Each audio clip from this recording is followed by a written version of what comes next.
മുഹമ്മദ് നബി സല്ലല്ലാഹു അലൈഹി വസല്ലമ തങ്ങളോട് സഹാബത്ത് വന്ന് കടം അധികരിക്കുന്ന വിഷയത്തിലും മക്കൾ മരണപ്പെട്ടു പോകുന്ന വിഷയത്തിലും പരാതി പറഞ്ഞപ്പോൾ വീട് മാറി താമസിക്കാൻ പറഞ്ഞതായി കാണാൻ കഴിയും. പക്ഷേ എല്ലാ വീടുകളും ഇതുപോലെ കടമുണ്ടായി മക്കൾ മരിച്ചു എന്നൊന്നും കരുതിയിട്ട് മാറേണ്ടതല്ല. അങ്ങനെ ചില വീടുകൾ ഉണ്ടായിരിക്കാം. ഇതൊരു കോമൺ അല്ല. എല്ലാവരും പിന്നെ കടം വന്നു അതുകൊണ്ട് വീട് മാറുക അങ്ങനെയൊന്നുമില്ല. കടം വരുന്നതിന് ഒരുപാട് കാരണങ്ങളുണ്ടായിരിക്കും. ഭക്ഷണം കഴിക്കാനോ മരുന്ന് വാങ്ങാനോ സ്വന്തത്തിൻ്റെയും ചെലവ് കൊടുക്കൽ നിർബന്ധമായ ഭാര്യ, സന്താനങ്ങൾ, മാതാപിതാക്കൾ എന്നിവരുടെയും ഭക്ഷണം, മരുന്ന് തുടങ്ങിയ ആവശ്യത്തിന് വേണ്ടി ഒരാൾ കടം വാങ്ങിയാൽ വീട് വിറ്റ് പോകേണ്ട അല്ലെങ്കിൽ വീട് മാറിപ്പോകേണ്ട ഒരവസ്ഥയിലേക്ക് ഒരിക്കലും ആ കടം നീങ്ങൂല. അതേസമയത്ത് വീട് വിറ്റ് പോകേണ്ട അവസ്ഥയിലേക്ക് കടം നീങ്ങുന്നത് പ്രൗഢിയും പത്രാസും കാണിക്കുന്നതിന് വേണ്ടിയും നാലാളുകളുടെ മുമ്പിൽ മേനി നടിക്കുന്നതിന് വേണ്ടിയും പലിശയുടെ ഭീമമായ ഉപദ്രവമുള്ള തരത്തിലും കടം വാങ്ങുമ്പോൾ മാത്രമാണ്. അപ്പോൾ കടത്തെ രണ്ടായി വിഭജിക്കണം. എന്താവശ്യത്തിന് വാങ്ങി എന്നതിൻ്റെ അടിസ്ഥാനത്തിലാണത് ഭാരമായി വരുന്നത്. ഭക്ഷണത്തിന്, ചികിത്സക്ക് എന്നിവക്ക് കടം വാങ്ങിയ ഒരാൾ അക്കാരണത്താൽ വീട് വിൽക്കേണ്ടി വരുന്ന സാഹചര്യം ഉണ്ടാവാൻ വളരെയധികം സാധ്യത കുറവാണ്. പക്ഷെ ഇന്ന് നമ്മൾ വീടൊക്കെ വിൽക്കേണ്ടി വരുന്ന കടങ്ങൾ എന്ന് പറഞ്ഞത് പലപ്പോഴും കൂട്ടിലുള്ളതിനെ വിട്ട് പറക്കുന്നതിനെ പിടിക്കാനുള്ള ശ്രമത്തിൻ്റെ ഭാഗമായിരിക്കും. ചെറിയൊരു കട ഉണ്ട്, ലോൺ എടുത്തുങ്ങാണ്ട് വലിയൊരു കടയാക്കി. ചെറിയ കടം വന്ന് അത്യാവശ്യം ജീവിക്കാനുള്ള വരുമാനം ഉണ്ടായിരുന്നു, വലിയ കടയാക്കിയപ്പോൾ ഉള്ള വരുമാനവും പോയി. ഇങ്ങനെയുള്ള അവസ്ഥ. ഇതാണ് കൂട്ടിലുള്ളതിനെ വിട്ട് പറക്കുന്നതിനെ പിടിക്കാനുള്ള ശ്രമം. പ്രൗഢി കാണിക്കാൻ, പത്രാസ് കാണിക്കാൻ ഒരിക്കലും ജീവിതത്തിന് വേണ്ടി ആയിരിക്കില്ല. പക്ഷേ ഇതെല്ലാം പറഞ്ഞ് നമ്മൾ ശവത്തിൽ കുത്തുന്നതിൽ വലിയ അർത്ഥമൊന്നുമില്ല. പരിഹാരം തന്നെയാണ് പറഞ്ഞു കൊടുക്കേണ്ടത്. കടം വീടാൻ ചെയ്യേണ്ടത് സൂറത്തുൽ വാഖിയ എല്ലാ ദിവസവും രാത്രി വീട്ടിൽ നിർബന്ധമായും പതിവാക്കുക. വീട്ടിലെ എല്ലാ അംഗങ്ങളും ഓതിയാൽ അത്രയും നന്നായി. അല്ലെങ്കിൽ കുടുംബനാഥൻ എന്തായാലും ഓതിയിരിക്കണം. അല്ലെങ്കിൽ വീട്ടുകാരിയെ പ്രത്യേകമായി അത് ഓതാൻ ഏൽപ്പിക്കുകയാണ് വേണ്ടത്. അപൂർവം ചില വീടുകളിലെങ്കിലും വീടിൻ്റെ കാരണത്താൽ തന്നെ കടം അധികരിക്കാൻ സാധ്യതയുണ്ട്. പക്ഷേ അത് ഈ കടം വന്ന വഴിയൊക്കെ ഇങ്ങനെ അന്വേഷിച്ച് നോക്കിയിട്ട് ഏത് വഴിയിലൂടെയാണ്, പലിശയുമായി ഇടപാട് നടത്തിയതാണോ അല്ലെങ്കിൽ ആർഭാടമുള്ള ജീവിതത്തിന് വേണ്ടി ശ്രമിച്ചതാണോ എന്നൊക്കെ പരിശോധിച്ചിട്ട് അതൊക്കെയാണ് കാരണമെങ്കിൽ ഒരിക്കലും വീടല്ല അതിൻ്റെ കാരണം, മനോഭാവമാണ് അതിൻ്റെ കാരണം. ആ മനോഭാവങ്ങളിൽ മാറ്റം വരുത്താതെ വീട് വിറ്റിട്ട് കാര്യമൊന്നുമില്ല. അപ്പോൾ കടം വന്നതുകൊണ്ട് വീട് വിൽക്കുക എന്നുള്ളൊരു സമീപനമല്ല, കടത്തിൻ്റെ പരിഹാരം നോക്കുക എന്നുള്ളതാണ്. ചെറിയ ചെറിയ സംഖ്യകളെങ്കിലും കടത്തിലേക്ക് മാറ്റിവെച്ചാൽ അത്രയും ഭാരം കുറയും. ഭാരം കുറച്ച് കൊണ്ടുവന്നിട്ട് കടം മുഴുവനായും വീട്ടാൻ കഴിയും. കടം വലിയൊരു ഗൗരവമുള്ള കാര്യമാണ്. കടത്തോടുകൂടി മരണപ്പെട്ട ആളുടെ പേരിൽ മയ്യത്ത് നിസ്കരിക്കാൻ നബി സല്ലല്ലാഹു അലൈഹി വസല്ലം തങ്ങൾ മടിച്ചു നിന്ന സാഹചര്യം ഉണ്ടായിട്ടുണ്ട്. അതുകൊണ്ട് പെട്ടെന്ന് കടം വീട്ടാനുള്ള ശ്രമം നടത്തണം. അത് വീട് വിറ്റിട്ട് എന്നില്ല, ചെറിയ ചെറിയ തുകകൾ മാറ്റി വെച്ചിട്ടെങ്കിലും കടം വീട്ടണം. ഇവിടെ എന്താ സംഭവിക്കണമെന്ന് വെച്ചാൽ ഒരുപാട് കടമുണ്ട്. അപ്പോൾ ഞാൻ ഇപ്പോൾ എനിക്കൊരു 1000 റുപ്യ മാറ്റി വെച്ചിട്ട് എന്താ കാര്യം എന്ന് വിചാരിക്കുകയാണ്. ആ 1000 റുപ്യന് കൊടുത്താൽ അത്രയും ഭാരം ചുരുങ്ങി എന്നാണ് ചിന്തിക്കേണ്ടത്. അങ്ങനെ വീട്ടിൽ തീർക്കണം. ഇപ്പോൾ സൂറത്തുൽ വാഖിയ പാരായണം ചെയ്യാൻ പറഞ്ഞു. അതൊരു വലിയ പ്രതീക്ഷയുടെ വാക്കാണ്. പ്രത്യേകിച്ച് ഖുർആനിൻ്റെ ഒരു ആയത്ത് അല്ലെങ്കിൽ ഒരു സൂറത്ത് തന്നെ പാരായണം ചെയ്ത് അള്ളാഹുവിലേക്ക് തങ്ങളുടെ പ്രശ്നങ്ങളൊക്കെ സമർപ്പിക്കുമ്പോൾ മാനസികമായ ആദ്യ ആശ്വാസം കിട്ടുന്നു. അതോടൊപ്പം തന്നെ മാനസികമായൊരു സമാധാനം ഉണ്ടെങ്കിൽ പിന്നീട് നമ്മുടെ കടങ്ങളൊക്കെ പരിഹരിക്കാനുള്ള വഴികൾ തേടാനും നമുക്ക് തോന്നും. ഈ ആ സൂറത്തുൽ വാഖിയയുടെ പാരായണം ചെയ്യേണ്ട സമയം, അതല്ലെങ്കിൽ ഈ വാഖിയ പാരായണം ചെയ്തതിനു ശേഷം പ്രത്യേകമായ പ്രാർത്ഥന, അങ്ങനെ വല്ലതുണ്ട്? സൂറത്തുൽ വാഖിയ ഈ ഉദ്ദേശം വെച്ചുകൊണ്ട് പാരായണം ചെയ്താൽ മതി. പ്രത്യേകിച്ച് നിയ്യത്തുകൾ, ഉദ്ദേശങ്ങൾ, ദുആകളൊന്നും ആവശ്യമില്ല. രാത്രിയിൽ ഓതലാണ് ഏറ്റവും നല്ലത്. മഗ്‌രിബിയുടെയും സുബ്ഹിയുടെയും ഇടയിൽ എപ്പോഴും ആകാവുന്നതാണ്. രാത്രി കഴിഞ്ഞില്ലെങ്കിൽ മാത്രം പകലോതാം. ഹദീസിൽ ഇങ്ങനെ തന്നെ പറഞ്ഞിട്ടുണ്ട്, മൻ ഖറഅ സൂറത്തുൽ വാഖിയ ഫീ കുല്ലി ലൈലത്തിൻ മറ ലം യജിദുഹു ഫാഖത്തുൻ അബദ. ആരെങ്കിലും ഒരാൾ രാത്രിയിൽ സൂറത്തുൽ വാഖിയ ഒരു തവണ ഓതിയാൽ അവനൊരിക്കലും ദാരിദ്ര്യം വരില്ല എന്ന് പറഞ്ഞിട്ടുണ്ട്. ഇനിയിപ്പം ഇങ്ങനെയൊക്കെ ചെയ്യാം. അതോടൊപ്പം തന്നെ താങ്കൾ പറഞ്ഞ ചില വീടിൻ്റെ കുഴപ്പം കൊണ്ടും ഉണ്ടാകാമെന്ന് പറഞ്ഞു. സൂറത്തുൽ വാഖിയയൊക്കെ പാരായണം ചെയ്യാം. എന്നാലും ചില വീടുകൾ ചില വാസയോഗ്യമല്ലാത്ത സാഹചര്യങ്ങളൊക്കെ ഉണ്ടാകാറുണ്ട്. അപ്പോൾ അങ്ങനെ ഇനി വീട് വിറ്റ് മറ്റൊന്ന് വാങ്ങാം എന്നൊക്കെ ആലോചിക്കുമ്പോൾ ഇനി ചെല്ലുന്നിടവും ഇഞ്ചമുള്ളിൽ നിന്ന് കൂവമുള്ളിലേക്ക് ചാടി എന്നൊക്കെ പറയുന്നത് പോലത്തെ അവസ്ഥ. അപ്പോൾ അതെങ്ങനെയാണ് കണ്ടുപിടിക്കാൻ? ഇപ്പം താങ്കളൊരു ഇസ്ലാമിക് സൈക്കോളജിയും അതോടൊപ്പം തന്നെ വാസ്തു സംബന്ധമായ കാര്യങ്ങളൊക്കെ കൈകാര്യം ചെയ്യുന്ന ഒരാൾ നിലക്ക് എന്താണ് ഇതിൽ സൂക്ഷിക്കേണ്ട ഒരു കാര്യം, നടന്ന അഭിപ്രായം ചോദിക്കുക എന്നുള്ളത് ഒഴിവാക്കണം. ഏറ്റവും വിശ്വാസപ്രദമായി തോന്നുന്ന ഒരാളോട് അഭിപ്രായം ചോദിക്കുകയും അയാളുടെ അഭിപ്രായത്തിനനുസരിച്ച് മുന്നോട്ട് പോവുകയും വേണം. പിന്നെ ഇത്തരം വിഷയങ്ങൾ 50% ക്ലിയർ ചെയ്യാനേ കഴിയുള്ളൂ എന്ന് ആദ്യമേ നമ്മൾ മനസ്സിലാക്കണം. 100% ക്ലിയർ ചെയ്യാൻ കഴിയുന്ന കാര്യങ്ങളല്ല ഇതൊന്നും. 50% ക്ലിയർ ആണോ, 100-ൽ 50 മാർക്ക് ഉണ്ടെങ്കിൽ ആ വീട്ടിൽ തന്നെ പിടിച്ചു നിൽക്കലാണ് ബുദ്ധി. എവിടെ ചെന്നാലും 50 മാർക്ക് തന്നെ ഉള്ളൂ. 100 മാർക്ക് ഇല്ല എന്ന് പറഞ്ഞുകൂടാ, അസംഭവ്യമൊന്നുമല്ല, പക്ഷെ 100 മാർക്ക് ഉണ്ടാവില്ല. 50 മാർക്കിനാണ് പരിശ്രമിക്കേണ്ടത്. അപ്പം 50 മാർക്ക് ഈ വീടിനുണ്ട് എന്ന് അത് സംബന്ധിച്ച് വിവരമുള്ള ഒരാൾ പറഞ്ഞാൽ ആ വീട്ടിൽ തന്നെ പിടിച്ചു നിൽക്കണം. പിന്നെ ഇങ്ങനെ അന്വേഷിച്ച് കാണുന്നവരോടൊക്കെ ചോദിച്ച് നടന്നാൽ അത് സംഗതി കൂടുതൽ പ്രശ്നത്തിലേക്ക് പോവുകയേ ചെയ്യുള്ളൂ. അപ്പോൾ ഒരാളുടെ അഭിപ്രായം ചോദിക്കുക, വിശ്വാസപ്രദമായ അയാളുടെ അഭിപ്രായം അനുസരിച്ച് മുന്നോട്ട് പോവുകയുമാണ് ആ കാര്യത്തിൽ ചെയ്യേണ്ടത്. ബെഡ്റൂം ആണല്ലോ വീടിൻ്റെ ഏറ്റവും പ്രധാനപ്പെട്ട സ്ഥലം എന്ന് പറയുന്നത്. അപ്പോൾ ബെഡ്റൂമിൽ പിന്നെ നേരത്തെ നമ്മൾ പറഞ്ഞിട്ടുണ്ട്, ബെഡ് ഇടേണ്ടത് ഒന്നുകിൽ തല കിഴക്കു ഭാഗത്തേക്കും കാല് പടിഞ്ഞാറു ഭാഗത്തേക്കുമാക്കി കിടക്കാൻ കഴിയുന്ന തരത്തിൽ, അല്ലെങ്കിൽ തല വടക്കു ഭാഗത്തേക്കും കാല് തെക്കു ഭാഗത്തേക്കുമാക്കി ചെരിഞ്ഞു കിടക്കാൻ കഴിയുന്ന രൂപത്തിൽ. മൂന്നാമത്തേത് തല തെക്കു ഭാഗത്തേക്കും കാല് വടക്കു ഭാഗത്തേക്കുമാക്കി ചെരിഞ്ഞു കിടക്കാൻ കഴിയുന്ന തരത്തിൽ. ഒരു രൂപം മാത്രം പറ്റൂല, തല പടിഞ്ഞാറു ഭാഗത്തേക്കും കാല് കിഴക്കോട്ടുമാക്കി കിടക്കുന്ന രീതി മാത്രം കിടപ്പിൽ പറ്റൂല. ബാക്കിയുള്ളതൊക്കെ പറ്റും. അപ്പോൾ ഈ മൂന്നാൽ ഒരു തരത്തിൽ കിടക്കാൻ കഴിയുന്ന തരത്തിലാണ് ബെഡ് സംവിധാനിക്കേണ്ടത്. പിന്നെ ഇതിലുള്ളത് ബാത്റൂമാണ്. ബാത്റൂം എപ്പോഴും ബെഡ്റൂമിൽ നിന്ന് തള്ളി നിൽക്കുന്ന രൂപത്തിലായിരിക്കണം, ബെഡ്റൂമിൻ്റെ അകത്ത് പെടുന്ന തരത്തിലല്ല. ഇപ്പം ഏറ്റവും പ്രധാനപ്പെട്ട ബെഡ്റൂം എന്ന് പറയുന്നത് തെക്ക് പടിഞ്ഞാറ് മൂലയിൽ വരുന്ന ബെഡ്റൂമാണ്. സാധാരണ നമ്മളതിനെ മാസ്റ്റർ ബെഡ്റൂം എന്ന് പറയും. അപ്പോൾ മാസ്റ്റർ ബെഡ്റൂമിൻ്റെ അകത്ത് ഉൾപ്പെടാതെ അകത്തുനിന്ന് ഡോറ് കൊടുത്തിട്ട് ഒന്നുകിൽ തെക്ക് കിഴക്ക് ഭാഗത്തേക്കോ അല്ലെങ്കിൽ വടക്ക് പടിഞ്ഞാറ് ഭാഗത്തേക്കോ ബെഡ്റൂമിൽ നിന്ന് പുറത്തേക്ക് പ്രൊജക്റ്റ് ചെയ്യുന്ന, വീടിൻ്റെ 4 കെട്ടുകളുടെ പുറത്തേക്കല്ല ഞാൻ ഉദ്ദേശിച്ചത്, വീടിൻ്റെ അകത്തു തന്നെ ബെഡ്റൂമിൽ നിന്ന് പുറത്തേക്ക് തള്ളി നിൽക്കുന്ന തരത്തിൽ സംവിധാനിക്കാനാണ് ഏറ്റവും നല്ലത്. ബെഡ്റൂമിലോ ബാത്റൂമിലോ ആയി ഒരു നല്ല കണ്ണാടി സ്ഥാപിക്കൽ നല്ലതാണ്. പക്ഷെ ആ കണ്ണാടി രാത്രി ഉറങ്ങുന്ന സമയത്ത് നോട്ടം പറ്റാത്ത തരത്തിൽ, നോട്ടം തറക്കാത്ത തരത്തിൽ സ്ഥാപിക്കുന്നതാണ് നല്ലത്. അല്ലെങ്കിൽ അതിൻ്റെ മുകളിൽ ഒരു കർട്ടൻ തൂക്കി വെക്കാം. ഇസ്ലാമികമായ അധ്യാപനം അനുസരിച്ച് രാത്രി കണ്ണാടിയിൽ നോക്കുന്നതിന് മുഖംകോട്ട് രോഗം എന്ന രോഗമുണ്ടാവാൻ സാധ്യതയുണ്ട് എന്ന് പറയപ്പെട്ടിരിക്കുന്നു. മുഖംകോട്ട് രോഗം എന്ന് പഴയ ഭാഷയിൽ പറഞ്ഞിട്ടുള്ളത് ചെറിയൊരു ഭാഗത്ത് കോടിപ്പോകുന്ന അസുഖമായിരിക്കാം എന്ന് ഞാൻ മനസ്സിലാക്കുന്നു. അപ്പോൾ രാത്രിയിൽ കണ്ണാടിയിൽ നോക്കുക എന്നത് നല്ല ഒരു സമീപനമല്ല, അത് ദാരിദ്ര്യം വരാൻ കാരണമാവുകയും ചെയ്യും എന്ന് കാണാം. അപ്പോൾ ബെഡ്റൂമിലോ അല്ലെങ്കിൽ ബാത്റൂമിലോ ആയി ഒരു നല്ല കണ്ണാടി സ്ഥാപിക്കണം. അത് രാത്രി ഉറങ്ങാൻ കിടക്കുമ്പോൾ പെട്ടെന്ന് കാഴ്ച തട്ടാത്ത തരത്തിൽ സ്ഥാപിക്കലാണ് ഏറ്റവും നല്ലത്. ഡ്രസ്സുകൾ അടക്കി വെക്കാനും അത്യാവശ്യ ഫയലുകൾ സൂക്ഷിക്കാനും ആവശ്യമായ ഒരു അലമാര സ്ഥാപിക്കുന്നത് നല്ലതാണ്. ബെഡ്റൂമിൻ്റെ കിഴക്കേ ചുമരിലോ അല്ലെങ്കിൽ ബെഡ്റൂമിൻ്റെ വടക്ക് ഭാഗത്തേക്കുള്ള ചുമരിലോ ആണ് അലമാര സ്ഥാപിക്കേണ്ടത്. ചുമരിൽ തന്നെ ഉൾപ്പെടുത്താം, അല്ലെങ്കിൽ ചുമരിൻ്റെ പുറത്ത് വെക്കുകയും ചെയ്യാം. വാതിലുകൾക്ക് തടസ്സമല്ലാത്ത തരത്തിൽ അത് സംവിധാനിക്കണം. ബെഡ്റൂമിൻ്റെ അകത്ത് നിന്ന് പടിഞ്ഞാറ് വശത്തേക്ക് വിശാലമായ ഒരു ജനലുണ്ടായിരിക്കുന്നതും ആ ജനലിൻ്റെ മുകളിലെ ഭാഗം പകൽ സമയം മുഴുവനായും തുറന്നിടുന്നതും നല്ലതാണ്. ഇത്രയൊക്കെയാണ് ബെഡ്റൂമിലെ ഫർണിച്ചറുകൾ എന്ന നിലയിൽ ശ്രദ്ധിക്കേണ്ടത്. ബെഡ്റൂമിൽ നമ്മൾ എപ്പോഴും ചെയ്യുമ്പോൾ എന്താ വെച്ചാൽ, മിക്കവാറും ഇപ്പോൾ ഈ മാസ്റ്റർ ബെഡ്റൂം എന്നൊക്കെ പറഞ്ഞത് പ്രസവിച്ച് കിടക്കാനൊക്കെ ഉപയോഗപ്പെടുത്തുന്ന റൂമാണ്. അപ്പോൾ അതിൽ ജനലുകളുടെയും വാതിലിൻ്റെയും നേരെയല്ലാതെ കുട്ടികൾക്ക് തൊട്ടിൽ കെട്ടാനുള്ള സംവിധാനം നേരത്തെ തന്നെ ചെയ്തു വെക്കണം, ഏതെങ്കിലും മൂലയിലേക്ക് മാറിയിട്ട്. ബെഡ്റൂമിൻ്റെ തെക്ക് പടിഞ്ഞാറ് മൂലയാണ് തൊട്ടിൽ കെട്ടുന്നതിന് ഏറ്റവും അനുയോജ്യമായ ഒന്നാമത്തെ സ്ഥലം. അല്ലെങ്കിൽ തെക്ക് കിഴക്ക് മൂലയിൽ കെട്ടാവുന്നതാണ്, അതുമല്ലെങ്കിൽ വടക്ക് പടിഞ്ഞാറ് മൂലയിലും കെട്ടാവുന്നതാണ്.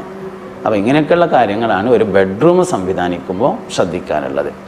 ഡൈനിങ് ഹാള്, അതാണ് പിന്നെ ചോദിച്ചൊരു കാര്യം. ഡൈനിങ് ഹാള് എന്ന് പറഞ്ഞത് സാധ്യമാവുമെങ്കിൽ ഡൈനിങ് ഹാള് 2 പാർട്ടീഷൻ, രണ്ട് ഇനമാക്കി തിരിച്ചാൽ നന്നാവും. ഒന്ന് വീട്ടുകാർ മാത്രമാകുമ്പോൾ ഭക്ഷണം കഴിക്കാനും, ഒന്ന് ഗസ്റ്റുകൾ വരുമ്പോൾ ഭക്ഷണം കഴിക്കാനും. ഗസ്റ്റുകൾക്ക് പരമാവധി പ്രവേശനം നൽകാവുന്ന ഒരു ഏരിയ വീടിനുണ്ടായിരിക്കുകയും ഡൈനിങ് ഹാള് അതിൻ്റെ ഉള്ളിൽ ഉൾപ്പെടുത്തുകയും ചെയ്യലാണ് ഏറ്റവും നല്ലത്. ഡൈനിങ് ഹാളിന് പെയിൻ്റ് അടിക്കുന്നതിൻ്റെ രീതിയെക്കുറിച്ചൊക്കെ നമ്മൾ നേരത്തെ പറഞ്ഞിട്ടുണ്ടായിരുന്നു. ഡൈനിങ് ഹാളിൽ കൈ കഴുകാൻ വെക്കുന്ന വാഷ് ബേസിൻ്റെ മുകളിലായി ഒരു കണ്ണാടി സ്ഥാപിക്കുന്നത് നല്ലതാണ്. കൈ കഴുകിയതിന് ശേഷം ആളുകൾ കാണാൻ പറ്റാത്ത വല്ല വൃത്തികേടുകളും അവശേഷിക്കുന്നുണ്ടോ എന്ന് നോക്കുന്നതിന് വേണ്ടിയാണത്. ഡൈനിങ് ഹാളിൽ പഴങ്ങളുടെ ചിത്രങ്ങൾ വരച്ചു വെക്കുന്നതും നല്ലതാണ്. ഒരു വീട്ടിൽ ബുദ്ധിമുട്ടുണ്ടാകുമ്പോൾ അല്ലെങ്കിൽ പ്രശ്നങ്ങളുണ്ടാകുമ്പോൾ പരക്കെ അന്വേഷിച്ച് കാണുന്നവരോടൊക്കെ പറഞ്ഞിട്ട് പരിഹാരം തേടിയിരുന്നു. പക്ഷേ ഈ രംഗത്ത് കഴിവും അറിവുമുള്ള ഒരു തച്ചുശാസ്ത്ര വിദഗ്ധനെ കണ്ടിട്ട് ചോദിക്കുമ്പോൾ അതിനകത്ത് മതമല്ല, ആ രംഗത്ത് വിദഗ്ധനാണ് എന്ന് തോന്നുന്ന ഒരാളെ കണ്ടിട്ട് ചോദിക്കുമ്പോൾ അദ്ദേഹം പറയുകയാണ്, നിങ്ങളുടെ വീടിൻ്റെ ഈ ഭാഗത്ത് ചെറിയൊരു കല്ലുകൊണ്ട് ഇങ്ങനെ മറച്ച് കെട്ടിയാൽ, അല്ലെങ്കിൽ ഇന്നൊരു ഭാഗത്തിന് ചെറിയൊരു പോർഷന് മാറ്റം വരുത്തിയാൽ അതിനകത്ത് ഈ പ്രശ്നങ്ങളൊക്കെ പരിഹരിക്കപ്പെടുമെന്ന് പറഞ്ഞാൽ അത് അംഗീകരിക്കാൻ കഴിയുമോ? തീർച്ചയായും ഇസ്ലാമികമായ ഒരു രീതിയിൽ നമ്മൾ പറയുമ്പോൾ രണ്ടു കാര്യമാണ് മതം നിരോധിച്ചിട്ടുള്ളത്. ഒന്ന് ഷിർക്ക്, മറ്റൊന്ന് കുഫ്റ്. അള്ളാഹുവിൽ പങ്കു ചേർക്കലും അള്ളാഹുവിനെ നിഷേധിക്കലും. ഈ രണ്ട് കാര്യമാണ് ഇസ്ലാം തീർത്തും പറ്റൂല എന്ന് പറഞ്ഞിട്ടുള്ളത്. ഇത് രണ്ടും കടന്നു വരാത്ത ഏത് വിഷയമാണെങ്കിലും അത് സംബന്ധിച്ച് അറിവുള്ള ആളുകളോട് അഭിപ്രായം ചോദിക്കാവുന്നതാണ്. ഉദാഹരണമായിട്ട് ഇപ്പോൾ നമ്മളെ മൊബൈൽ കേടുവന്നാൽ അത് നന്നാക്കാൻ അറിയുന്ന ആരെടുത്തും കൊടുത്തും കണ്ട് നന്നാക്കാവുന്നതാണ്. എന്നതുപോലെ വീട് നിർമ്മിക്കുമ്പോൾ അത് സംബന്ധിച്ച് അറിവുള്ള ആരോടും അഭിപ്രായം ചോദിക്കുന്നതിന് ഇസ്ലാമിക ദൃഷ്ട്യാ ഒരു വിരോധവുമില്ല. പറഞ്ഞു കൊടുത്തുള്ളൊരു സംഭവം എന്താണെന്ന് വെച്ചാൽ, പിന്നെ ഈ വീട് നിർമ്മാണവുമായി ബന്ധപ്പെട്ട കാര്യങ്ങൾ അറിയുന്ന ആളുകളെ വാസ്തുശാസ്ത്രം അറിയുന്ന ആളുകൾ എന്നാണ് പറയുക. തച്ചുശാസ്ത്രം എന്ന് പറഞ്ഞത് അല്പം കൂടി വിശാലാണ്. അത് ആശാരിമാരുടെ കണക്കാണ്. അതായത് മുകളിലെ നിർമ്മാണ രീതികൾ, കൂട്ട്, വള എന്നൊക്കെ പറഞ്ഞിട്ടുള്ള അതിനാണ് തച്ചുശാസ്ത്രം എന്ന് പറഞ്ഞത്. അടിയിലെ നിർമ്മാണ പ്രവർത്തനങ്ങൾ വാസ്തുശാസ്ത്രം എന്നതൊക്കെയാണ് അറിയപ്പെടുന്നത്. നിർമ്മാണ ശാസ്ത്രം എന്നർത്ഥത്തിൽ ഉള്ളതാണ് അതാണ് അതിൻ്റെ പഴയ ഒരു പേരാണ് വാസ്തുശാസ്ത്രം. വാസ്തു എന്ന് പറഞ്ഞാൽ വസ്തുവാണ്, സ്ഥലം. വസ്തു ഇൽക്കാണ്ട് എന്നൊക്കെയാണ് സ്ഥലമാണ് അതുകൊണ്ട് ഉദ്ദേശിച്ചത്. ഇപ്പോൾ നമ്മൾ നേരത്തെ സംസാരത്തിൽ തന്നെ വീട്ടിലെ പ്രശ്നങ്ങൾ മാറുന്നതിന് വീട് വിൽപ്പന ഒരു പരിഹാരമല്ല എന്നെല്ലാം പറഞ്ഞാൽ പോലും നമുക്കൊരു ചോദ്യം വന്നിട്ടുള്ളത് എന്നും വഴക്കും പ്രശ്നങ്ങളുമാണ്. പരിഹാരത്തിന് പല ആളുകളും പറയുന്നത് ഈ വീടൊന്ന് മാറിക്കഴിഞ്ഞാൽ നന്നാകുമെന്ന് പറയുന്നു. അങ്ങനെയാണെങ്കിൽ അതിനോട് താങ്കൾ യോജിക്കുന്നുണ്ടോ എന്നാണ്. ഈ വിഷയങ്ങളെ ഒന്നുകൂടി ആഴത്തിൽ അപഗ്രഥിക്കേണ്ടതുണ്ട്. മിക്കവാറും ഇത്തരം പ്രശ്നക്കാരൻ ഒരിക്കലും പ്രശ്നം എൻ്റേതാണ് എന്ന് പറയാറില്ല. ഇത്തരം ചോദ്യങ്ങൾ ഉന്നയിക്കുന്ന ആളുകൾ അവരുടെ നിലപാടുകളെക്കുറിച്ച് ഒന്നുകൂടി ആത്മവിചിന്തനം നടത്തേണ്ടതുണ്ട്. ഈ പ്രശ്നം പറയുന്ന ആളുകൾ തന്നെയായിരിക്കും മിക്കവാറും പ്രശ്നക്കാർ. ഞാൻ കുറ്റപ്പെടുത്താൻ വേണ്ടി പറഞ്ഞതല്ല. ആരാണ് ആ ചോദ്യം ചോദിച്ചിട്ടുള്ളതെങ്കിലും അയാളെക്കുറിച്ച് തന്നെ ഒന്നുകൂടി പഠിക്കേണ്ടതുണ്ട്. എൻ്റെ അടുക്കലാണ് പ്രശ്നം എന്ന് സമ്മതിക്കാൻ ഞാൻ ഒരിക്കലും തയ്യാറല്ല. പക്ഷേ എൻ്റെ അടുക്കൽ പ്രശ്നമുണ്ടോ എന്ന് ചിന്തിക്കാൻ തയ്യാറാവുന്നതുവരെ ആ പ്രശ്നം ഒട്ടും പരിഹരിക്കപ്പെടുകയില്ല. അപ്പോൾ അത്തരം വിഷയങ്ങളിലൊന്നും വീടായിക്കൊള്ളണമെന്നില്ല അതിൻ്റെ പ്രശ്നം. വീട്ടുകാരൻ്റെ സമീപനമായിരിക്കും അതിൻ്റെ പ്രശ്നം. അത് തീരാതെ ഈ വീട് വിറ്റ് വേറൊന്നൊക്കെ മാറിയിട്ടും അത് വിറ്റ് പിന്നെ വേറൊന്നൊക്കെ മാറിയിട്ടും ഒന്നും കാര്യമില്ല. അതുകൊണ്ട് വീടായിരിക്കൂല ആ വിഷയത്തിലെ പ്രശ്നം, വീട്ടുകാരനോ വീട്ടുകാരിയോ ആയിരിക്കും. അതാണ് പരീക്ഷിക്കേണ്ടത്, അതാണ് ശ്രദ്ധിക്കേണ്ടത്. നമുക്ക് ശരിക്കും ഇതിലൊരു വലിയ മാനസിക തലമുണ്ട്. നമ്മളൊരു ഹോട്ടലിൽ ഭക്ഷണം കഴിക്കാൻ കയറി, നമ്മുടെ മനസ്സ് ആ ഹോട്ടലിനോട് ഒരിക്കലും തൃപ്തിപ്പെടുന്നില്ലെങ്കിൽ ഭക്ഷണം കഴിക്കാൻ പാടില്ല. അവിടുന്ന് ഭക്ഷണം കഴിച്ചാൽ ആ ഭക്ഷണം അവന് വിലങ്ങിൽ കുത്തും എന്ന് പറഞ്ഞാൽ വറ്റ് വിലങ്ങി കുത്തുക എന്ന് പറയും പോലെ അത് ഗ്യാസ് കയറിയിട്ടോ കൂടി ആകെ സ്വീപ്പാവും. അപ്പം മനസ്സംതൃപ്തി ഇല്ലാത്ത ഭക്ഷണം കഴിക്കാൻ പാടില്ല, മനസ്സംതൃപ്തി ഇല്ലാത്ത സ്ഥലത്ത് കിടന്നുറങ്ങാൻ പാടില്ല, മനസ്സംതൃപ്തി ഇല്ലാത്ത സ്ഥലത്ത് വീട് വെക്കാൻ പാടില്ല, അങ്ങനത്തെ വീട്ടിൽ താമസിക്കാൻ പാടില്ല. ഇതൊക്കെ ഒരു പൊതുവായ നിയമങ്ങളാണ്. എനിക്ക് ഏറ്റവും അനുയോജ്യമായത് ഏതാണ് എന്ന് എൻ്റെ മനസ്സു തന്നെ എന്നോട് പറയുമെന്നതാണ്. ഇതിനാണ് നമ്മൾ മനപ്പൊരുത്തം എന്ന് പറയുന്നത്. അപ്പോൾ ഒരാൾക്കൊരു വീട്ടിൽ താമസിക്കാൻ മനപ്പൊരുത്തം ഇല്ലെങ്കിൽ അവിടെ പിന്നെ ഒന്നും ആലോചിക്കാനില്ല, അത് വിറ്റിങ്ങാണ്ട് മനപ്പൊരുത്തുള്ള മറ്റൊരു വീട്ടിലേക്ക് മാറൽ തന്നെയാണ് നല്ലത്. അതിൽ തർക്കമൊന്നുമില്ല. ഇത് എനർജിയുമായി ബന്ധപ്പെട്ട ഒരു വിഷയമാണ് ഇതിൽ യഥാർത്ഥത്തിലുള്ളത്. ഒരാൾ തൻ്റെ വീടിൻ്റെ ഒരു ഭാഗത്ത് കച്ചവടം ചെയ്യാൻ പാടില്ല എന്നോ അല്ലെങ്കിൽ അതിൻ്റെ മുകൾ ഭാഗം വാടക കൊടുക്കാൻ പാടില്ല എന്നോ അങ്ങനെ അല്ലെങ്കിൽ വീട്ടിലെ ഏതെങ്കിലും ഒരു ഭാഗത്ത് ഒരാൾക്ക് ഭക്ഷണം ഉണ്ടാക്കാൻ വേണ്ടി അനുവദിച്ചു കൊടുക്കാൻ പാടില്ല എന്നോ അങ്ങനത്തെ നിയമങ്ങളൊന്നുമില്ല. അതേ സമയത്ത് സ്വന്തമായി വീടുള്ള ഒരാളുടെ എനർജിയും സ്വന്തമായി വീടില്ലാതെ വാടകയ്ക്ക് താമസിക്കുന്ന ഒരാളുടെ എനർജിയും വ്യത്യസ്തമായിരിക്കും. എനർജി കൂടിയ ഒരാൾ എനർജി കുറഞ്ഞ ഒരാളെ വീട്ടിലേക്ക് കൊണ്ടുവരുമ്പോൾ അയാളുടെ എനർജി കുറവ് കൊണ്ട് സംഭവിക്കുന്ന എന്തെല്ലാം ബുദ്ധിമുട്ടുകളുണ്ടോ അത് ഇയാളെയും ബാധിക്കും. ഉദാഹരണമായിട്ട് നമ്മൾ ഡോക്ടർമാരെ കുറിച്ചൊക്കെ പറയുമ്പോൾ പറയാറുണ്ട് വീട്ടിൽ വെച്ചുള്ള കൺസൾട്ടേഷൻ നല്ലതല്ല. എന്താ കാരണം? രോഗികൾ ഫുൾ എനർജി ആയിട്ട് വരുന്നില്ല, അവർ എനർജി ലൂസുള്ള ആളുകളാണ്. സ്ഥിരമായി നമ്മുടെ വീട്ടിലേക്ക് കയറി വന്നാൽ നമുക്കും അത് കാരണം നമ്മുടെ ഭാര്യ മക്കൾക്കും എനർജി കുറവ് സംഭവിക്കും, എനർജി ലൂസ് സംഭവിക്കും. ഇത് തന്നെയാണ് വീടിൻ്റെ മുകൾ ഭാഗം വാടക കൊടുത്താലും വീടിൻ്റെ ഒരു പോർഷൻ കച്ചവട സ്ഥാപനമാക്കി മാറ്റിയാലും എല്ലാം. ഒരുപാട് ആളുകൾ വന്നു പോകുന്നു. വിരുന്നാണെങ്കിൽ കുഴപ്പമില്ല, വിരുന്നുകാർ പോസിറ്റീവ് എനർജി ആയിട്ടാണ് വരിക. പ്രശ്നം പറയാൻ വരുന്നവർ നെഗറ്റീവ് എനർജിയുമായിട്ടാണ് വരുന്നത്. അപ്പോൾ വീട്ടിലേക്ക് വിരുന്നുകാർക്ക് പ്രവേശനം കൊടുക്കാം എന്നതൊഴിച്ച് ഇതെന്ന് മാത്രമല്ല, ഇപ്പോൾ കൗൺസിലിംഗ് സെൻറ്റർ നടത്തുകയാണെങ്കിൽ വീട്ടിൽ നടത്തൽ നല്ലതല്ല, വേറൊരു സ്ഥലമാണ് അതിന് നല്ലത്. നമ്മളൊരു കച്ചവട സ്ഥാപനം തുടങ്ങുകയാണെങ്കിൽ വീടിനോട് അറ്റാച്ച് ചെയ്ത് കണ്ട് ഒരു പീഡിയ റൂം ഉണ്ടാക്കിയിട്ട് അവിടെ കച്ചവടം ചെയ്യുന്നത് നല്ല. പക്ഷെ അത് പറ്റൂല എന്നല്ല പറയണത്, നല്ലതല്ല. വീടായിട്ട് തന്നെ ഒഴിഞ്ഞു നിൽക്കലാണ് എപ്പോഴും നല്ലത്. വീടുകളെ നമുക്ക് മൂന്നായി വിഭജിക്കാൻ കഴിയും. ഒന്നാമത്തേത് ആവശ്യത്തിനനുസരിച്ചുള്ള വീട്, രണ്ടാമത്തേത് നിലവാരത്തിനനുസരിച്ചുള്ള വീട്, മൂന്നാമത്തേത് ആർഭാടമായ വീട്. ആവശ്യത്തിനനുസരിച്ചുള്ള വീട് എന്ന് പറഞ്ഞാൽ ഓരോ ആളുകളുടെയും ആവശ്യമനുസരിച്ചായിരിക്കാം വീട്ടിലെ അംഗങ്ങൾ, വീട്ടിൽ വരാവുന്ന വിരുന്നുകാർ, ഇതെല്ലാം പരിഗണിച്ചുകൊണ്ടുള്ള ഒരു വീട് ഒരാളുണ്ടാക്കിയാൽ അത് ആവശ്യമാണ്. ഈ ആവശ്യം എന്ന് പറയുമ്പോൾ തന്നെ എല്ലാ കാലത്തും ഒരുപോലെയല്ല, കാലഘട്ടത്തിനനുസരിച്ച് വ്യത്യാസപ്പെടും. അതനുസരിച്ചുള്ള വീടുണ്ടാക്കാം. രണ്ടാമത്തേത് നിലവാരത്തിനനുസരിച്ചുള്ള വീടാണ്. എല്ലാവരുടെയും നിലവാരം ഒന്നല്ല, അതുകൊണ്ട് എല്ലാവരും ഒരേ നിലവാരത്തിലുള്ള വീട്ടിൽ താമസിക്കണം എന്ന് പറയുന്നില്ല. ഓരോ ആളുകളുടെയും നിലവാരം വ്യത്യസ്തമാണ്, ആ നിലവാരത്തിനനുസരിച്ചുള്ള വീടാവാം.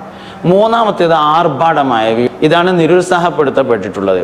അവൻ്റെ ആവശ്യത്തിനനുസരിച്ചുള്ളതുമല്ല, അവൻ്റെ നിലവാരത്തിനനുസരിച്ചുള്ളതല്ല, മറ്റുള്ളവരെ കാണിക്കാനും അവൻ്റെ വീടിനേക്കാൾ വലുതായിരിക്കാനും വേണ്ടി മാത്രമായി ഒരാൾ ഉണ്ടാക്കുന്ന വീടുകൾക്കാണ് ആർഭാടമായ വീട് എന്ന് പറയുന്നത്. നമ്മുടെ വീടിൻ്റെ എല്ലാ ഭാഗവും ഏതെങ്കിലും തരത്തിൽ ഉപയോഗിച്ചിരിക്കണം. ഒഴിഞ്ഞു കിടക്കുന്ന മുഴുവൻ വസ്തുക്കളെയും പിശാച് ഉപയോഗപ്പെടുത്തുമെന്നാണ്. ഒഴിഞ്ഞു കിടക്കുന്ന മൂലകൾ, ഒഴിഞ്ഞു കിടക്കുന്ന വഴികൾ, ഒഴിഞ്ഞു കിടക്കുന്ന പ്രദേശങ്ങൾ, ഒഴിഞ്ഞു കിടക്കുന്ന വീടുകൾ, അത് നമുക്കിങ്ങനെ ആലോചിച്ചാൽ തന്നെ മനസ്സിലാവും ഒഴിഞ്ഞു കിടക്കുന്ന സ്ഥലം ആരാണ് ഉപയോഗപ്പെടുത്തുന്നത്. എല്ലാ ഒഴിഞ്ഞു കിടക്കുന്നതും പിശാച് ഉപയോഗപ്പെടുത്തും. അതുകൊണ്ട് തന്നെ വലിയ വീടുണ്ടാക്കിയാൽ എല്ലാ റൂമുകളും എല്ലാ സ്ഥലങ്ങളും ഏതെങ്കിലും ഒരു തലത്തിൽ അല്ലെങ്കിൽ മറ്റൊരു തലത്തിൽ ഉപയോഗിച്ചിരിക്കണം. ഒന്ന് ഡ്രസ്സ് അലക്കാൻ വേണ്ടി പറ്റും, ഒന്ന് അലക്കിയ ഡ്രസ്സ് വെക്കാൻ വേണ്ടി പറ്റും, ഒന്ന് ഉറങ്ങാൻ വേണ്ടി പറ്റും, ഒന്ന് കുട്ടികൾക്ക് വായിക്കാൻ വേണ്ടി ഇരിക്കാം, ഒന്ന് നിസ്കരിക്കാനാക്കാം. എല്ലാ സ്ഥലങ്ങളും ഉപയോഗിച്ചിരിക്കണം. സ്ഥിരമായി ഉപയോഗിക്കണം എന്നില്ല, ഉപയോഗിക്കുന്നതായിരിക്കണം. നമ്മൾ ആഭരണങ്ങളെക്കുറിച്ച് പറയും പോലെയാണ്, സ്ഥിരമായി ഉപയോഗിക്കുന്നതാവണമെന്നില്ല, ഉപയോഗിക്കുന്നതായിരിക്കണം എന്നതുപോലെ വീടിലും എല്ലാ റൂമുകളും ഉപയോഗിക്കണം. അതുണ്ടാക്കി അന്നാണ്ട് പൂട്ടിട്ടതാണ്, പിന്നെ തുറന്നു നോക്കിയിട്ടില്ല എന്നുള്ളൊരവസ്ഥ ഉണ്ടാകരുത്. നബി സല്ലല്ലാഹു അലൈഹി വസല്ലമയെ ഉറക്കത്തിൽ കാണാൻ എന്താ ചെയ്യേണ്ടത് എന്ന്. ഒന്നാമത്തെ കാര്യം എന്താ വെച്ചാൽ, ആദ്യം വേണ്ടത് നബി തങ്ങളെ ശരിക്ക് ഉറക്കത്തിൽ കാണാൻ ആഗ്രഹിക്കണം എന്നൊന്നുമില്ല എന്നാണ്, ഉണർച്ച തന്നെ കാണാൻ ആഗ്രഹിക്കാമെന്നാണ്. ഷാ വലിയുല്ലാഹി ദഹ്ലവി റളിയല്ലാഹു അൻഹു പറഞ്ഞിട്ടുണ്ട്, നബി സല്ലല്ലാഹു അലൈഹി വസല്ലമയെ ഉറക്കത്തിലല്ല ഉണർച്ചയിൽ തന്നെ കാണുമെന്ന്. അദ്ദേഹം പറയുന്നുണ്ട്, ഞാൻ കണ്ടിട്ടുണ്ട് എന്നും പറഞ്ഞിട്ടുണ്ട്. കാണുമെന്ന് മാത്രമല്ല, ഞാൻ കണ്ടിട്ടുണ്ടെന്നും അദ്ദേഹം പറഞ്ഞു. അപ്പോൾ അതുകൊണ്ട് മുത്തുനബി സല്ലല്ലാഹു അലൈഹി വസല്ലമയെ റിഫായിയത്തിൽ ഒരു ദിക്റുണ്ട്, അല്ലാഹുമ്മ ഇന്നാ നതവസ്സലു ബി മുഹമ്മദ് ബിൻ അബ്ദുല്ലാഹി സല്ലല്ലാഹു അലൈഹി വസല്ലം അൻ തജ്മഅ ബൈനി വബൈന സയ്യിദിനാ മുഹമ്മദ് ബിൻ അബ്ദുല്ലാഹി സല്ലല്ലാഹു അലൈഹി വസല്ലമ ഫിദ്ദുന്യാ ഖബലൽ ആഖിറാന്ന് റിഫായിയത്തിലുള്ളൊരു ദിക്റാണ്. അള്ളാഹുവെ, നബിയെയും എൻ്റെയും ഇടയിൽ ഖിയാമത്ത് നാളിൻ്റെ മുമ്പ് ദുന്യാവിൽ തന്നെ നീ ഒന്ന് ഒരുമിച്ച് കൂട്ടിത്തരണേ. അപ്പോൾ ഉറക്കത്തിൽ കാണുക എന്നല്ല, ശരിക്കും ഉണർച്ചയിൽ കാണാൻ തന്നെ ആഗ്രഹിക്കാം എന്നതാണ് ഇതിൽ നിന്നെല്ലാം മനസ്സിലാവുന്നത്. കണ്യത്ത് ഉസ്താദിനോട്, കണ്യത്ത് ഉസ്താദിൻ്റെ ഉസ്താദന്മാർ പറഞ്ഞു കേട്ടോ, ആ കണ്യത്ത് ഉസ്താദിനോട് ഒരാൾ എന്നിട്ട് പറഞ്ഞു തരേ ഉസ്താദെ, കണ്യത്ത് ഉസ്താദിനോട് പറഞ്ഞു തരേ ഉസ്താദെ, പുണ്യനബി സല്ലല്ലാഹു അലൈഹി വസല്ലമ തങ്ങളൊന്ന് ഉറക്കത്തിൽ കാണാൻ വേണ്ടിയിട്ട് നിങ്ങളൊന്ന് ദ്വാരക്കണം എന്ന് പറഞ്ഞപ്പോൾ ചോദിച്ചു തരേ, ഉറക്കത്തിലും കണ്ടിട്ടില്ലേ. അതാണ് അവർ നമ്മളെ പിന്നെ അൻവരിയ അറബിക് കോളേജിൻ്റെ പ്രിൻസിപ്പളായിരുന്ന ബഹുമാനപ്പെട്ട കുഞ്ഞാണി ഉസ്താദ് വഫാത്തായിട്ട് അദ്ദേഹത്തിൻ്റെ ഡയറി എഴുത്തുകൾ വാട്സപ്പിലൊക്കെ സോഷ്യൽ മീഡിയയിലൊക്കെ വന്നിരുന്നു. അപ്പോൾ അതിലിങ്ങനെ ഡേറ്റും സമയമൊക്കെ എഴുതിയിട്ട് നബി തങ്ങൾ ആദ്യമായി കണ്ടത്, അപ്പോൾ സംസാരിച്ചത്, പിന്നെ കുറച്ച് പേജിൽ മറിച്ച് നോക്കിയാൽ മുത്തുനബീനെ സല്ലല്ലാഹു അലൈഹി വസല്ലമയെ രണ്ടാമത് കണ്ടത് എന്ന്, പിന്നെ കുറേ പേജോട് മറിച്ചാൽ നബി തങ്ങളെ മൂന്നാമത് കണ്ടത് എന്ന്. അപ്പോൾ എന്താ നബി തങ്ങളെ കിനാവ് കാണാൻ വേണ്ടത് എന്ന് ഒരാളിനോട് ചോദിച്ചു. 4 പ്രധാനപ്പെട്ട കാര്യങ്ങൾ വേണം. ബക്കറ്റ് ഉണ്ടല്ലേ, ആയിക്കോട്ടെ. ബക്കറ്റായിട്ട് വരുന്നുണ്ട് പ്രവർത്തകർ, ബാക്കിൽ നിന്ന് ഇങ്ങോട്ട് ഇങ്ങനെ വരുമോല്. അപ്പോൾ എന്തെങ്കിലുമൊക്കെ അതിൽ കാര്യമായിട്ട് എല്ലാവരും ഇട്ട് കൊടുക്കുക. ഒരു സാധുക്കൾ കുട്ടികളാണ്, പിന്നെ ആഗ്രഹം കൊണ്ട് സംഘടിപ്പിച്ചൊരു പരിപാടിയാണ്. അപ്പോൾ അതുകൊണ്ട് എന്തെങ്കിലുമൊക്കെ കാര്യമായിട്ട് തന്നെ എല്ലാവരും സഹായിക്കണം. പിന്നെ അവർക്ക് സ്വാഭാവികമായിട്ടും ചോദിക്കാനൊരു വിഷമം ഉണ്ടാവും, നമുക്ക് ഏതായാലും വിഷമമില്ലല്ലോ. അപ്പോൾ അതുകൊണ്ട് എല്ലാവരും നല്ല നോട്ടന്നെ എടുത്തിട്ട് പിന്നെ ഇട്ട് കൊടുക്കുക. എന്തായാലും ഇപ്പോൾ ഡോളറൊന്നും ഇടാൻ എടുത്തുണ്ടാവില്ല, ഇന്ത്യൻ രൂപയെല്ലാം ഉണ്ടാവുക. അപ്പോൾ അതിന് വലിയ നോട്ടന്നെ എടുത്തോളി, എന്നിട്ട് അതിലെല്ലാവരും ഇട്ട് കൊടുക്കട്ടെ. അള്ളാഹു നമ്മളെല്ലാ പരിപാടിയും വിജയിപ്പിക്കട്ടെ, സന്തോഷത്തിലും റാഹത്തിലും ആക്കട്ടെ. മുസ്തഫ നബി സല്ലല്ലാഹു അലൈഹി വസല്ലമയോടുള്ള ഖൽബിൻ്റെ ബന്ധത്തെ അള്ളാഹു നമ്മളിൽ ഊട്ടിയുറപ്പിച്ചു തരട്ടെ. ഒരു യാ നബി എല്ലാവരും ചൊല്ലി, യാ നബി സലാം അലൈക്കും, യാ റസൂൽ സലാം അലൈക്കും, യാ ഹബീബ് സലാം അലൈക്കും, സലവാത്തുല്ലാഹി അലൈക്കും. മദ്ഹ് 3 തരത്തിലുണ്ടെന്ന്. ഒന്ന് അൽ ഔസാഹു ബിത് തഹ്സീൻ എന്ന് പറയുന്നതാണ് നബി സല്ലല്ലാഹു അലൈഹി വസല്ലമ തങ്ങളുടെ കമാലിയത്തിൻ്റെ വർത്തമാനങ്ങൾ പറയുക.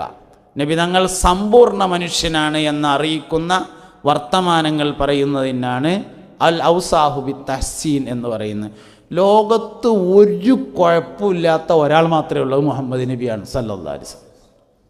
വേറെ ഏത് മനുഷ്യനെ നോക്കുകയാണെങ്കിൽ എന്തെങ്കിലും ഒരു കുഴപ്പമുണ്ടാവും. അപ്പം എൻ്റെ മുഖത്തേക്ക് ശ്രദ്ധിച്ച് നോക്കിയാൽ മനസ്സിലാവും പല്ലൊന്ന് ചെരിഞ്ഞിട്ടാണ്. ഇങ്ങനെ ഓരോരുത്തരെ നോക്കുമ്പോൾ മനസ്സിലാവും ഒരു കുഴപ്പമില്ലാത്ത ഒരാൾ മാത്രമേ ദുന്യാവിൽ ഉണ്ടായിട്ടുള്ളൂ, അത് മുഹമ്മദ് നബിയാണ് സല്ലല്ലാഹു അലൈഹി വസല്ലം. അതിനാണ് ഇൻസാനുൽ കാമിൽ എന്ന് പറയുന്നത്, സമ്പൂർണ്ണ മനുഷ്യനാണ്.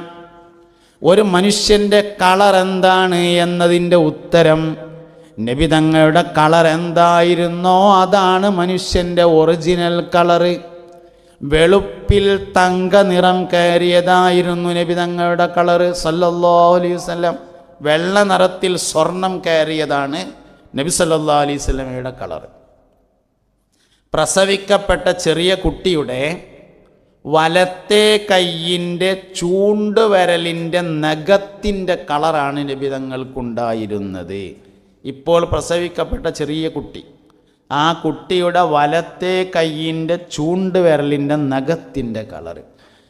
കുട്ടിയുടെ എന്ന് പറയാൻ കാരണം വലിയ ആൾക്കാർ ചിലപ്പം വാതിലിൻ്റെ ഇടയിലൊക്കെ കുടുങ്ങിയിട്ടുണ്ടെങ്കിൽ എന്ന് കരുതിയിട്ടാണ്, അതുകൊണ്ടാണ് കുട്ടികളെ പറയാൻ കാരണം. നബി സല്ലല്ലാഹു അലൈഹി വസല്ലം തങ്ങളുടെ പ്രകൃതവും കുട്ടികളുടെ പ്രകൃതമാണ്. ദുനിയാവിൽ അള്ളാഹു ഏറ്റവും കൂടുതൽ സംരക്ഷണം നൽകുന്ന ഈ ഭാഗം കുട്ടികളാണ് എന്ന് കാണാൻ കഴിയും. അതുകൊണ്ട് നബി തങ്ങൾക്ക് കുട്ടിയോട് നല്ല ഇഷ്ടമായിരുന്നു. കുട്ടികളെ നമ്മളെല്ലാവരും ഇഷ്ടപ്പെടുന്നതാണ്, നമ്മളെല്ലാവരും കുട്ടികളെ ഇഷ്ടപ്പെടുന്നുണ്ട്. പക്ഷേ ഇത്തിബാ ആവണമെങ്കിൽ നബി തങ്ങൾ ഇഷ്ടപ്പെട്ടതിൻ്റെ പേരിൽ ഇഷ്ടപ്പെടുമ്പോഴാണ് ഇത്തിബാ ആവുന്നത്. നമ്മളെല്ലാവരും കുട്ടികളെ ഇഷ്ടപ്പെടുന്ന ആൾക്കാരാണല്ലോ. നമ്മളെല്ലാവരും സംഘാടകരൊക്കെ ഒന്ന് വെള്ളക്കുപ്പായിട്ടിട്ടുണ്ട്, വളരെ നല്ല കാര്യമാണ്.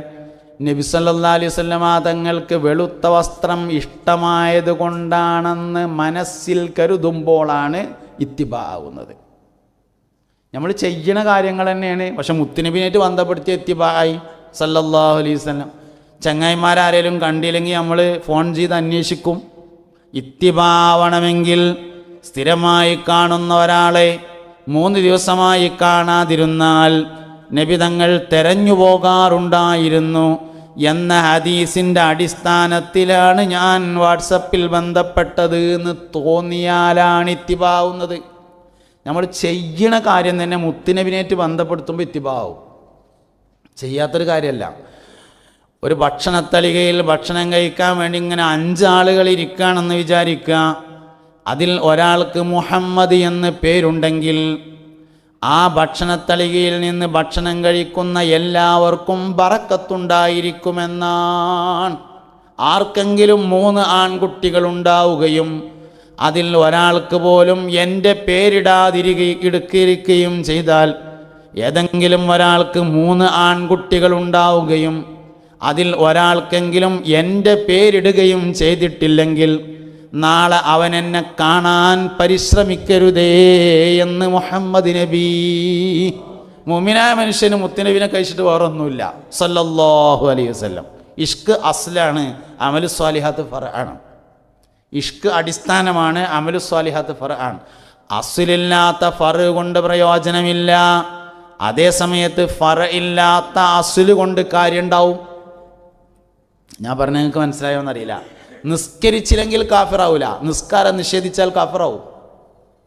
നോൻപ് നോറ്റിയില്ലെങ്കിൽ ഫാസിഖയാവുള്ളൂ, കാഫിറാവൂല. നോമ്പിനെ നിഷേധിച്ചാൽ കാഫിറാവും. മുഹമ്മദ് നബി സല്ലല്ലാഹു അലൈഹി വസല്ലമയോടുള്ള താല്പര്യം ഈമാനാണ്. ഈമാൻ ഉണ്ടായിട്ട് അമലു സ്വാലിഹാത്ത് ഇല്ലെങ്കിലും പ്രയോജനമുണ്ട്. അമലു സ്വാലിഹാത്ത് ഉണ്ടായിട്ട് ഈമാൻ ഇല്ലെങ്കിൽ അതിന് അമലു സ്വാലിഹാത്ത് എന്ന് പറയുക പോലും ചെയ്യുകയില്ല. അതുകൊണ്ട് മുസ്തഫ നബി സല്ലല്ലാഹു അലൈഹി വസല്ലമയോടുള്ള താല്പര്യം എന്ന് പറയുന്നത് അസ്ലാണ്, ഇഷ്ക് ഈമാനാണ്. നമ്മളെന്ത് കാര്യം, നിസ്കാരം പരിശോധിച്ച് സത്യത്തിൽ നിസ്കാരത്തിൻ്റെ ബാക്കിൽ എന്താ ഉള്ളത്? മിറാജിനുള്ള അംഗീകാരമാണ്. നബി തങ്ങളെ അംഗീകരിക്കാനല്ലാത്തൊരു ഇബാദത്തും ഇല്ല. എല്ലാ ഇബാദത്തുകളുടെയും പിന്നിൽ രഹസ്യം മുസ്തഫ നബി സല്ലല്ലാഹു അലൈഹി വസല്ലമ തങ്ങളെ അംഗീകരിക്കലാണ്.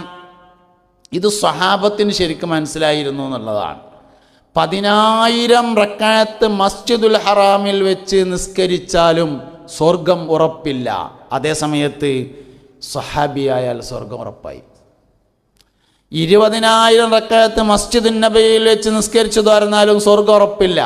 മുത്തുനബി സല്ലല്ലാഹു അലൈഹി വസല്ലമയോടൊപ്പം ഈമാനോടുകൂടെ 1 സെക്കൻഡ് സമയം ഒരുമിച്ച് കൂടിയ ആൾക്കാണ് സ്വഹാബി എന്ന് പറഞ്ഞത്. സ്വഹാബിയായാൽ സ്വർഗം ഉറപ്പായി. ഇതാണ് സംഗതി പറഞ്ഞത്. എന്താ കാരണം? അതിനത്ര ഈമാൻ ഉണ്ടാവും എന്നുള്ളതാണ് കാരണം.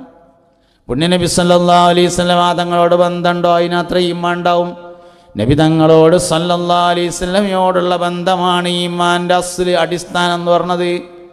അതുകൊണ്ട് റബീഉൽ അവ്വൽ മാസം എന്ന് പറഞ്ഞത് ഈമാൻ കൂടാനുള്ള മാസമാണ്. നമ്മളെല്ലാ കാര്യങ്ങളും പുണ്യനബി സല്ലല്ലാഹു അലൈഹി വസല്ലമ തങ്ങളുമായി ബന്ധപ്പെട്ടതായിരിക്കണം. ആ ബന്ധത്തെ നിലനിർത്താൻ നമുക്ക് കഴിയണം. ബദർ യുദ്ധം എന്ന് പറയുന്നത് മുവഹിദീങ്ങളും മുശ്രിക്കുകളും തമ്മിലുള്ള യുദ്ധമല്ല. ശരിക്ക് ബദർ യുദ്ധം എന്ന് പറയുന്നത് മുഅ്മിനീങ്ങളും മുശ്രിക്കുകളും തമ്മിലല്ല, ആശിക്കുകളും മുശ്രിക്കുകളും തമ്മിലാണ്. മൂസാ നബി അലൈഹിസ്സലാം 60,000-ത്തിലധികം വരുന്ന തൻ്റെ അനുചരന്മാരെയും കൂട്ടി നൈൽ നദി കടന്ന് ഇങ്ങനെ പോകുമ്പോൾ അള്ളാഹുവിൻ്റെ കൽപ്പന വന്നു ജബ്ബാരിങ്ങളേറ്റ് യുദ്ധം ചെയ്യാൻ. മൂസാ നബി ആൾക്കാരോട് പറഞ്ഞു, ജബ്ബാരിങ്ങളുമായി യുദ്ധം ചെയ്യാൻ അള്ളാഹിൻ്റെ കൽപ്പന ഉണ്ട് പറഞ്ഞു. മൂസാ നബി അലൈഹി ഇസ്ലാമിൻ്റെ അനുയായികൾ പറഞ്ഞു, ഇദ്ഹബ് അൻത വറബ്ബുക ഫഖാതിലാ ഇന്നാ ഹഉനാ ഖാഇദൂൻ എന്ന് പറഞ്ഞു. ഒരു കാര്യം ചെയ്യും, ഇജ്വാൻ്റെ പടച്ചോനും കൂടിയും പോയിട്ട് യുദ്ധം ചെയ്തിട്ട് ജയിച്ചിട്ട് മടങ്ങി വരുമ്പോൾ ഈ വൈക്ക് വരുകൊണ്ട് ഞങ്ങൾ ഇവിടുന്നുണ്ട് ഒപ്പം കൂടെ ഉണ്ട് പറഞ്ഞു പോലെ. ബദർക്ക് നബി തങ്ങൾ സഹാബത്തിനേറ്റ് പോണത് യുദ്ധം ചെയ്യാനല്ല. അബൂ സുഫിയാനെ കണ്ടിട്ട് മക്കയിൽ പിടിച്ചു വെച്ച സമ്പത്ത് വിട്ടുതരാൻ ആവശ്യപ്പെടാനും മക്കയിൽ തടഞ്ഞു വെച്ച മുഅ്മിനീങ്ങളെ മദീനയിലേക്ക് പറഞ്ഞേക്കണമെന്ന് പറയാനും വേണ്ടി പോകുമ്പോൾ ചെങ്കടൽ തീരത്തിലൂടെ അബൂ സുഫിയാൻ രക്ഷപ്പെടുകയും അബൂജാഹിലിൻ്റെ നേതൃത്വത്തിൽ സർവായുധ സജ്ജരായി 1000 പടയാളികൾ മക്കയിൽ നിന്ന് ബദറിനെ ലക്ഷ്യമാക്കി പുറപ്പെട്ടിട്ടുണ്ടെന്ന വിവരമറിയുകയും ചെയ്യുമ്പോൾ നബി തങ്ങൾ സഹാബത്തിനോട് ചോദിച്ചു, പുണ്യ സഹാബ നമ്മൾ എന്താ ചെയ്യേണ്ടത്? സഹാബത്ത് പറഞ്ഞു, നബിയെ നിങ്ങൾ ഞങ്ങളോട് കടലിക്ക് ചാടാൻ ഇപ്പണ്ട് പറഞ്ഞാൽ പറഞ്ഞ് പൂർത്തിയാകുന്നതിന് മുമ്പ് ഞങ്ങളാണ്ട് ചാടിയിട്ടുണ്ടാവും എന്ന് പറഞ്ഞ ആശിക്കുകളും മുശ്രിക്കുകളും തമ്മിൽ നടന്ന യുദ്ധത്തിനാണ് ബദർ യുദ്ധം എന്ന് പറഞ്ഞത്. അല്ലാഹു സുബ്ഹാനഹു വ തആലക്ക് ഈ ദീന് സംരക്ഷിക്കാനേ 313 ആൾക്കാർ യുദ്ധം ചെയ്യേണ്ട ആവശ്യമൊന്നുമില്ല. ബദർ യുദ്ധം നമുക്ക് ചിലപ്പോൾ അങ്ങനെ തോന്നും, ആ 313 ആൾക്കാർ അന്ന് യുദ്ധം ചെയ്തതുകൊണ്ട് ദീനുൽ ഇസ്ലാം നിലനിൽക്കുന്നുണ്ടല്ലോ. ദീനുൽ ഇസ്ലാം നിലനിൽക്കാൻ 313 ആൾക്കാർ യുദ്ധം ചെയ്യേണ്ട ആവശ്യമൊന്നുമില്ല. പിന്നെന്തിനാ 313 ആൾക്കാർ യുദ്ധം ചെയ്തത്? ഒരിക്കൽ മുസ്തഫ നബി സല്ലല്ലാഹു അലൈഹി വസല്ലം തങ്ങളുടെ അടുക്കൽ ജിബ്രീൽ അലൈഹിസ്സലാം വന്നപ്പോൾ ജിബ്രീലിനോട് അലൈഹിസ്സലാം നബി തങ്ങൾ ചോദിച്ചു, സല്ലല്ലാഹു അലൈഹി വസല്ലം, ജിബ്രീലേ, നിങ്ങൾ ധാരാളം പ്രാവശ്യം ദുന്യാവിൽ വന്നിട്ടുണ്ടല്ലോ, പല നബിമാരുടെ അടുത്തും വന്നിട്ടുണ്ടല്ലോ, അതിലേറ്റവും കൂടുതലായി മനസ്സിൽ തങ്ങി നിൽക്കുന്ന ഒരു അനുഭവം പറയാൻ പറ്റുമോ എന്ന് ചോദിച്ചു. ജിബ്രീൽ അലൈഹി ഇസ്ലാം പറഞ്ഞു, എൻ്റെ ജീവിതത്തിലെ ഏറ്റവും വലിയൊരു അനുഭവം എന്ന് പറഞ്ഞത് ലൂത്ത് നബി അലൈഹി ഇസ്ലാമിൻ്റെ സമൂഹത്തെ നശിപ്പിക്കാൻ വേണ്ടി വന്നതാണ് എന്ന് പറഞ്ഞു. എന്നിട്ട് എന്തുണ്ടായി എന്ന് ചോദിച്ചു. ജിബ്രീൽ അലൈഹി ഇസ്ലാം പറഞ്ഞു, ഞാനും 2 മലക്കുകളും മനുഷ്യരൂപത്തിൽ സയ്യിദുന ഇബ്രാഹിം നബി അലൈഹി ഇസ്ലാമിൻ്റെ അടുക്കൽ വന്നു. ഇബ്രാഹിം നബിൻ്റെ കാലത്താണ് ലൂത്ത് നബിയും സ്വാലിഹ് നബിയൊക്കെ ഉണ്ടാകുന്നത്. മുഹമ്മദ് നബിയുടെ കാലത്ത് മാത്രമേ വേറെ നബിമാരില്ലാത്തുള്ളൂ. ബാക്കിയുള്ള എല്ലാ നബിമാരുടെ കാലത്തും വേറെ നബിമാരുണ്ട് സല്ലല്ലാഹു അലൈഹി വസല്ലം. അതുകൊണ്ട് ഇബ്രാഹിം നബി അലൈഹി ഇസ്ലാമിൻ്റെ കാലത്താണ് സ്വാലിഹ് നബി ഉള്ളത്, ലൂത്ത് നബി ഉള്ളത്. ഇബ്രാഹിം നബി അലൈഹി ഇസ്ലാം ഉലുൽ അസ്മിൽ പെട്ട വലിയ പ്രവാചകനാണ്. ലൂത്ത് നബി അലൈഹി ഇസ്ലാം, സ്വാലിഹ് നബി അലൈഹി ഇസ്ലാമൊക്കെ അതിൻ്റെ കീഴിൽ എന്ന് പറയാൻ കഴിയൂല, എന്നാൽ അവർ ഉലുൽ അസ്മി എന്ന ഉന്നത സ്ഥാനീയരല്ല. അപ്പം അതുകൊണ്ട് ലൂത്ത് നബി അലൈഹി ഇസ്ലാമിൻ്റെ സമൂഹത്തെ നശിപ്പിക്കാൻ വേണ്ടി വരുമ്പോൾ ജിബ്രീൽ അലൈഹി ഇസ്ലാമും അനുയായികളും മനുഷ്യരൂപത്തിൽ ഇബ്രാഹിം നബി അലൈഹി ഇസ്ലാമിൻ്റെ അടുത്തേക്ക് വന്നു. വിരുന്നേര് വരികയാണെന്ന് തോന്നിയിട്ട് ഇബ്രാഹിം നബി അലൈഹി ഇസ്ലാം വേഗം ഒരു മൂരിക്കുട്ടിനെ അർത്ഥങ്ങാണ്ട് ബിരിയാണി ഉണ്ടാക്കി. അന്ന് ബിരിയാണി ഉണ്ടായിരുന്നൊന്നും ചോദിക്കരുത്, കഥയിൽ ചോദ്യമില്ല എന്നാണ്. ഏതായാലും അന്നത്തെ ഏറ്റവും നല്ലൊരു ഭക്ഷണം ഉണ്ടാക്കി. ഭക്ഷണമൊക്കെ ഉണ്ടാക്കി കഴിഞ്ഞതിൻ്റെ ശേഷം പറഞ്ഞു, എന്നാൽ കയ്യേക്കോളി നീച്ചോളി തിന്നാൻ നീക്കി പറഞ്ഞപ്പോൾ ഞങ്ങൾ പറഞ്ഞു, ഞങ്ങളങ്ങനെ തിന്നുന്ന സൈസൊന്നുമല്ല, ഞങ്ങൾ മരക്കുകളാണ് പറഞ്ഞു. അപ്പോൾ ഇബ്രാഹിം നബി അലൈഹി ഇസ്ലാം ചോദിച്ചു, പിന്നെ എന്തിനാ നിങ്ങൾ പോകുന്നതെന്ന് ചോദിച്ചു. ഞങ്ങൾ നിങ്ങളൊരു സന്തോഷം പറയാൻ വേണ്ടി വന്നതാണ് പറഞ്ഞു. എന്താ സന്തോഷം എന്ന് ചോദിച്ചു. നിങ്ങളെ ഭാര്യയായ സാറക്കൊരു കുട്ടി ഉണ്ടാവും എന്ന് പറഞ്ഞു. സാറാ ബീവി പ്രായമായിരുന്നു. ഇബ്രാഹിം നബി അലൈഹി ഇസ്ലാമിൻ്റെ ആദ്യത്തെ ഭാര്യയുള്ള സാറാ ബീവി, രണ്ടാമത്തെ ഭാര്യയാണ് ഹാജറ ബീവി.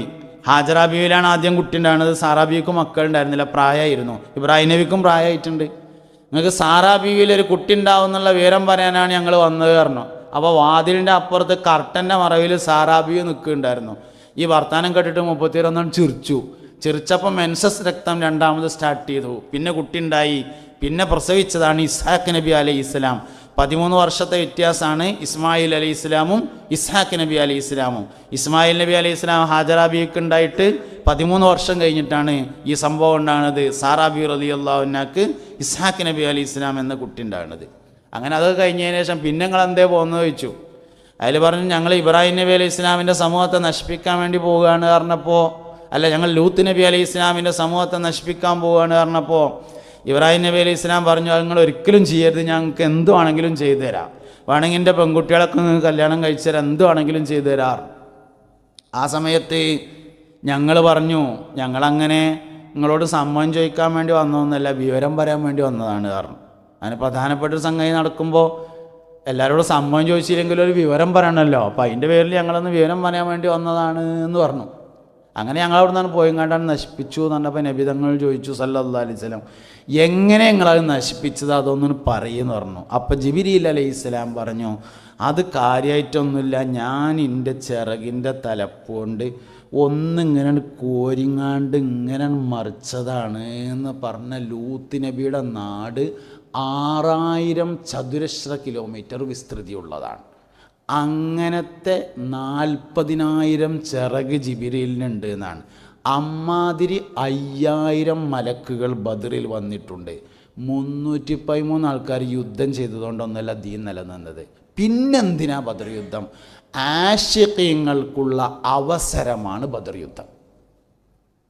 ലോകത്ത് ഇസ്ലാം ദീൻ ആർക്കെല്ലാം അവസരം കൊടുക്കുന്നുണ്ടോ ആശിഖുകൾക്ക് മാത്രമേ അവസരം കൊടുത്തിട്ടുള്ളൂ. എല്ലാ അവസരങ്ങളെയും പരിശോധിച്ചോളി, ആശിഖുകൾക്ക് മാത്രമാണ് അവസരം നൽകിയിട്ടുള്ളത്. ആശിഖീങ്ങളായ 313 ആൾക്കാർക്ക് അള്ളാഹു അവസരം കൊടുത്തതായിരുന്നു ബദർ യുദ്ധം. ഈ ഉമ്മത്തിൻ്റെ ഏറ്റവും വലിയ വിജയം എന്ന് പറഞ്ഞത് ഇഷ്കാണ്. ഉമ്മത്തിൻ്റെ ഏറ്റവും വലിയ വിജയം ഇഷ്കാണ്. ഉമ്മത്തിൻ്റെ എല്ലാ സഹായവും ഇഷ്കാണല്ലോ. നമ്മളെന്തേലൊക്കെ ഒരു പ്രതിസന്ധി ഉണ്ടായിട്ട് കുടുങ്ങിയാൽ, എന്തേലും വലിയൊരു കാര്യമായൊരു പ്രശ്നമൊക്കെ ഉണ്ടായി പറ്റടങ്ങാറായ എന്താ കാട്ടുക? മൈക്കോണാക്കിയാണ്ട് ബാങ്ക് കൊടുക്കും. ബാങ്ക് ഇഷ്കിൻ്റെ പ്രഖ്യാപനമാണ്. അഷ്ഹദു അല്ലാ ഇലാഹ ഇല്ലല്ലാഹയുടെ പ്രഖ്യാപനമല്ല ബാങ്ക്, ഇഷ്കിൻ്റെ പ്രഖ്യാപനമാണ്. നിസ്കാരം നൂഹ് നബിക്ക് ഉണ്ടായിട്ടുണ്ട്, പക്ഷെ നൂഹ് നബിക്ക് ബാങ്കില്ല. നിസ്കാരം മൂസാ നബിക്ക് ഉണ്ടായിട്ടുണ്ട് അലൈഹിസ്സലാം, മൂസാ നബിക്ക് ബാങ്കില്ല. നിസ്കാരം ഇബ്രാഹിം നബി അലൈഹി ഇസ്ലാമിനുണ്ടായിട്ടുണ്ട്. ഇബ്രാഹിം നബി അലൈഹി ഇസ്ലാമിന് ബാങ്കുണ്ടായിട്ടില്ല. ബാങ്കി അമ്മക്ക് മാത്രമേ ഉള്ളൂ. എന്താ കാര്യം? അഷ്ഹദു അൻ ലാ ഇലാഹ ഇല്ലല്ലാഹയുടെ പ്രഖ്യാപനമാണെങ്കിൽ മൂസാ നബിക്കും ബാങ്ക് വേണ്ടേ? മൂസാ നബിക്കും ഉണ്ടല്ലോ അഷ്ഹദു അൻ ലാ ഇലാഹ ഇല്ലല്ലാഹ്. അഷ്ഹദു അന്ന മുഹമ്മദർ റസൂലുള്ളാഹ് എന്നതിൻ്റെ പ്രഖ്യാപനമാണ് ബാങ്ക്. അഷ്ഹദു അന്ന മുഹമ്മദ് റസൂലുള്ളാഹ് എന്നുള്ളതിൻ്റെ അതാണ് ബിലാൽ റളിയല്ലാഹു അൻഹുവിന് ബാങ്ക് കൊടുക്കാൻ കഴിയാതായത്. അഷ്ഹദു അൻ ലാ ഇലാഹ ഇല്ലല്ലാഹ് പറയാൻ കഴിയാത്തതുകൊണ്ടല്ല. ബിലാൽ റളിയല്ലാഹു അൻഹു തങ്ങൾ പറഞ്ഞല്ലോ, ബിലാൽ റളിയല്ലാഹു അൻഹു ലോകത്ത് വിപ്ലവം സൃഷ്ടിച്ചത് രണ്ടടിമകളാണ്. ലോകത്ത് വിപ്ലവം സൃഷ്ടിച്ച രണ്ടടിമകളാണ്. ഒന്നൊരു വെളുത്ത അടിമയും ഒന്നൊരു കറുത്ത അടിമയും. കറുത്ത അടിമയാണ് സയ്യിദുനാ ബിലാൽ മുഅദ്ദിൻ റളിയല്ലാഹു അൻഹു. വെളുത്ത അടിമയാണ് സയ്യിദുനാ സൽമാനുൽ ഫാരിസി റളിയല്ലാഹു അൻഹു.